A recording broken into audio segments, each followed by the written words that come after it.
아멘. 오늘 하나님이 저에게 주신 말씀은 에레미야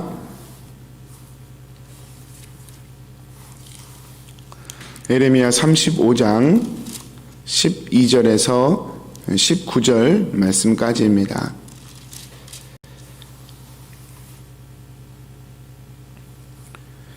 그때 여호와의 말씀이 에레미야에게 임하여 이르시되 만군의 여호와 이스라엘의 하나님께서 이와 같이 말씀하시니라.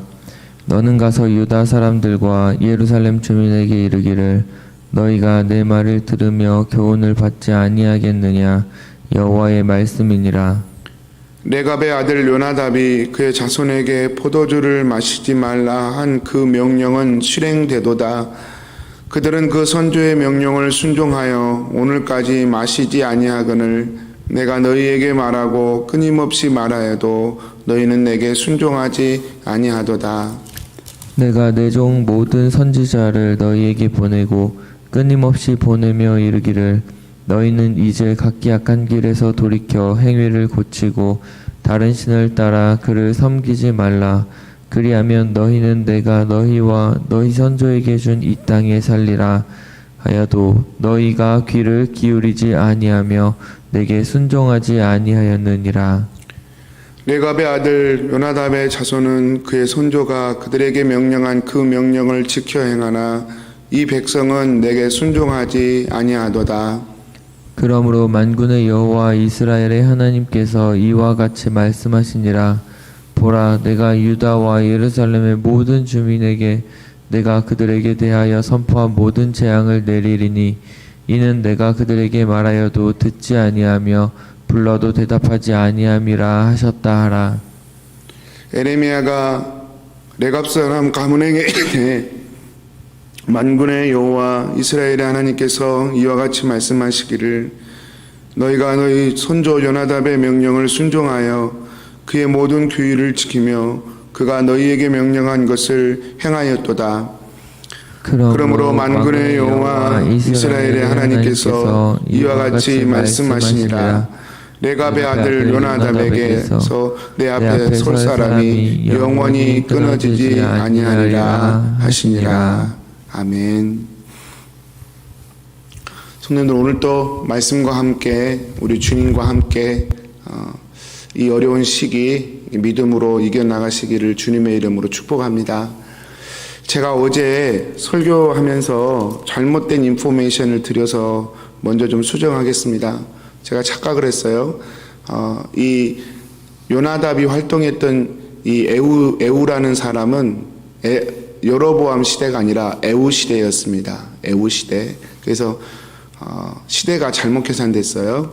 그래서 에우 시대 때 일어났던 일이고 약 한 200년 전에 예레미야 시절보다 한 200년 전에 있었던 아합과 아세라 그 왕비 이세벨 왕비 유명하죠.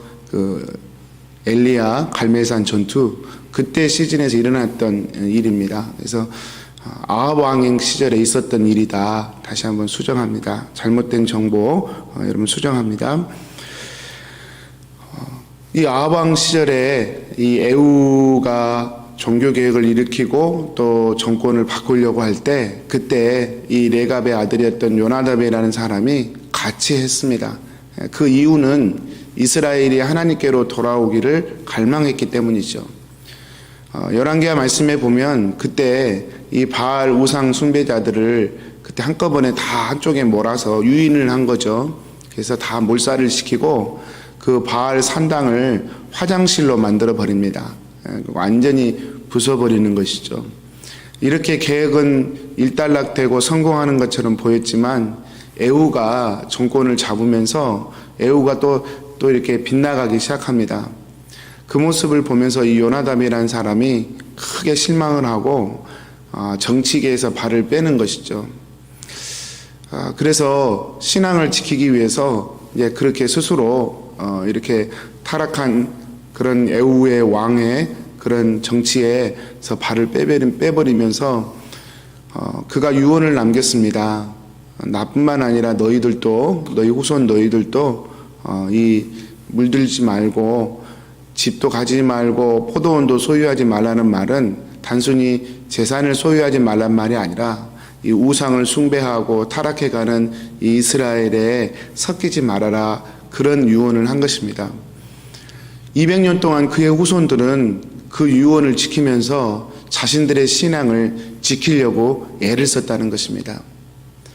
200년 동안 그들은 여러 가지 유혹들이 있었겠죠. 그러나 하나님을 바로 섬기기 위해서, 하나님만 사랑하는 자가 되기 위해서, 성도님들 그랬다고 무슨 직장을 가지거나 좋은 뭘 한다고 하나님을 버리는 것은 아니죠. 그런데 이때 당시의 상황이 너무나 타락해 버렸기 때문에 이 요나답과 레갑 후손들의 입장에서는 그렇게 그 안에 들어가서 하는 것보다 바깥에서, 비록 이름 없는 유목민의 생활이지만 그 당시에 할 수 있는 건 유목민밖에 없어요. 목동밖에 없습니다.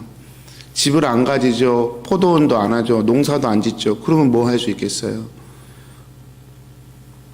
그냥 목동으로 사는 것입니다.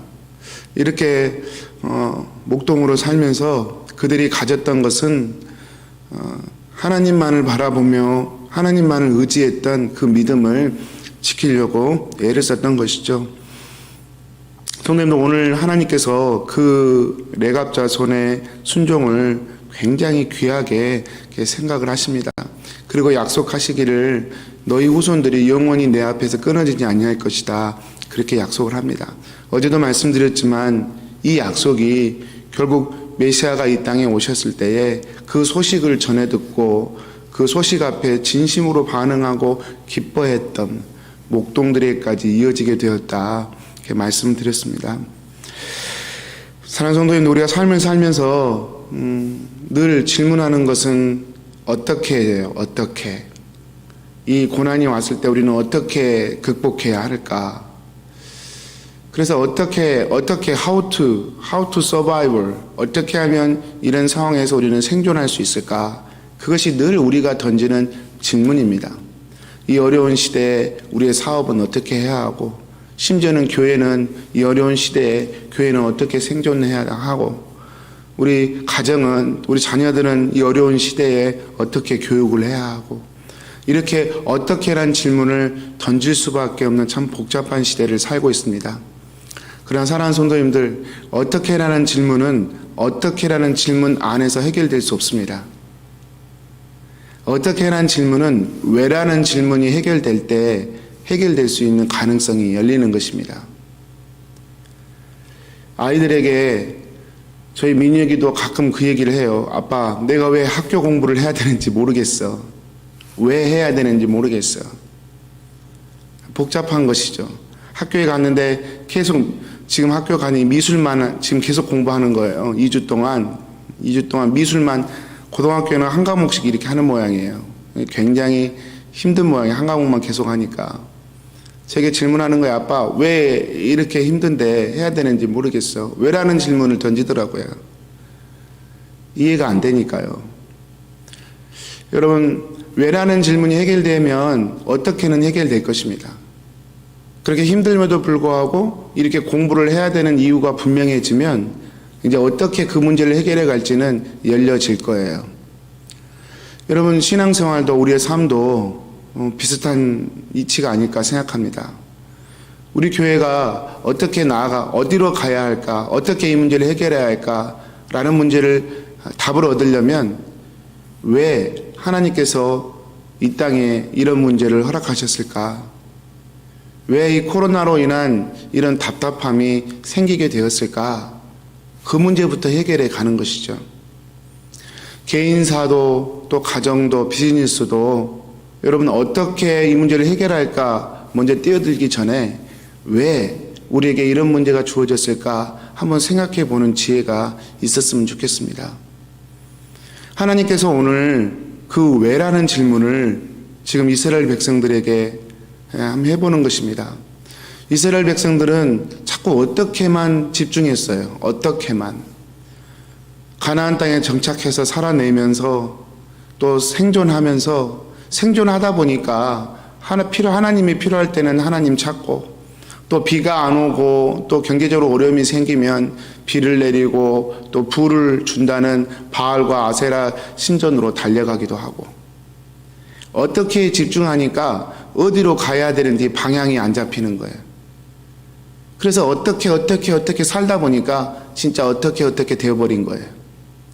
하나님께서 그 어떻게 질문 이전에 왜라는 질문을 던지십니다. 지금 왜 이스라엘이 이렇게 되었는지 아느냐? 왜 이런 상황까지 펼쳐진 줄 아느냐? 이스라엘이 불순종했기 때문이다.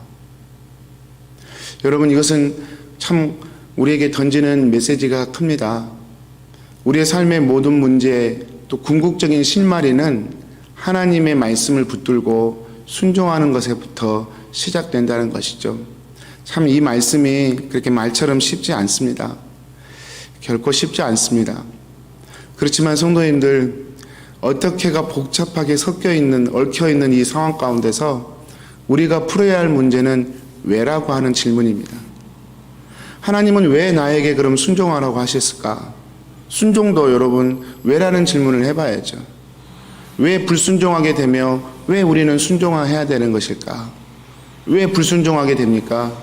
내가 내 인생의 주인이고 내가 책임져야 한다고 생각하기 때문에 불순종할 수밖에 없어요.